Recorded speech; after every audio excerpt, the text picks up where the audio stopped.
மக்களே அனைவருக்குமே வணக்கம். சற்று முன்பு கிடைக்கப்பெற்ற ஒரு அதி முக்கியமான ஒரு தகவல் என்றே சொல்லியாக வேண்டும். என்ன தகவல் அப்படின்றது அடிப்படையாக பார்ப்பதற்கு முன்பு நீங்கள் இப்போ தான் நம்ம சேனலுடைய புதிய பார்வையாளராக இருந்தீர்கள் என்றால் மறக்காமல் நம்மளுடைய சேனலை சப்ஸ்கிரைப் செய்து கொள்ளுங்கள். வாங்க வீடியோக்குள்ளே போகலாம்.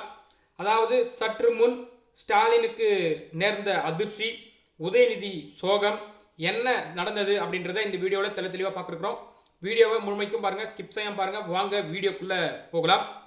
2026 சட்டமன்ற தேர்தலில் எப்படியாவது வெற்றி பெற்று சுமார் 30 எம்எல்ஏக்களாவது சட்டமன்றத்திற்கு அனுப்பிவிட வேண்டும் என்று டெல்லி மேலிடம் கணக்கு போட்டிருக்கிறாங்க.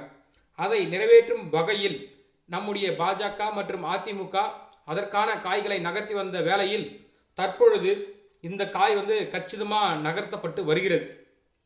நம்முடைய கொங்குவில் பலம் வாய்ந்த செந்தில் பாலாஜியை அமலாக்கத்துறை மற்றும் இடி என அனைத்து துறைகளையும் பயன்படுத்தி பாஜக அவரை நசுக்கு என்று நசுக்காத குறையாக நசுக்கி இப்போது வீட்டில் உட்கார வச்சிருக்காங்க.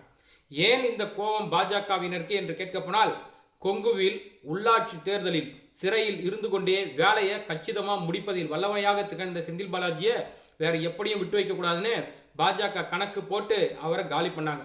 அந்த வகையில் தற்பொழுது கொங்குவிற்கு புதிய பொறுப்பாளராக நம்முடைய உதயநிதி ஸ்டாலினை நம்முடைய திராவிட கழக தலைவர் ஸ்டாலின் அவர்கள் நியமித்தார். அப்படி நியமிக்கும் பொழுது என்ன நடந்திருக்குன்னா, தற்பொழுது உதயநிதி ஸ்டாலின் மீதும் ஊழல் வழக்குகளை தூசி தட்ட ஒன்றிய பாஜக அரசு தன்னுடைய கையாலாகாத தனத்தாய் எப்படியாவது வெளிப்படுத்திட வேண்டும் அப்படின்றதற்காக இந்த இடி அமலாக்கத்துறையும் நம்முடைய உதயநிதி ஸ்டாலின் மேலே திணிச்சிருக்கிறாங்க. இதை திணிச்சதுனால என்ன நடந்திருக்குன்னா, தற்பொழுது பார்த்தீங்கன்னா உதயநிதி பேரதிர்ச்சியில் இருக்கிறாரு. அது மட்டும் இல்லாமல் ஓடி ஒழியக்கூடிய சுச்சுவேஷன்லாம் நம்ம பார்த்துருக்குறோம்.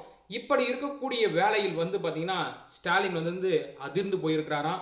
என்ன அதிர்ச்சி அப்படின்னு கேட்டிங்கன்னா, நம்முடைய செந்தில் பாலாஜி எப்படி ஜெயிலில் எடுத்து போய் கூட்டு போய் வச்சு கும்முனாங்களோ அதே மாதிரி நம்ம பையனை எங்கே கும்மிட போகிறாங்க இந்த பாஜக அப்படின்னு சொல்லிட்டு நம்முடைய ஸ்டாலின் அதிர்ச்சியில் இருக்கிறாராம்.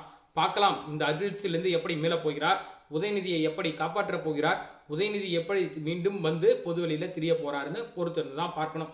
மேலும் இது போன்ற அரசியல் சம்பந்தமான நிகழ்வுகளை உடனுக்குடன் தெரிந்து கொள்ள மறக்காம நம்மளுடைய சேனலை சப்ஸ்கிரைப் செய்து கொள்ளுங்கள். நன்றி, வணக்கம்.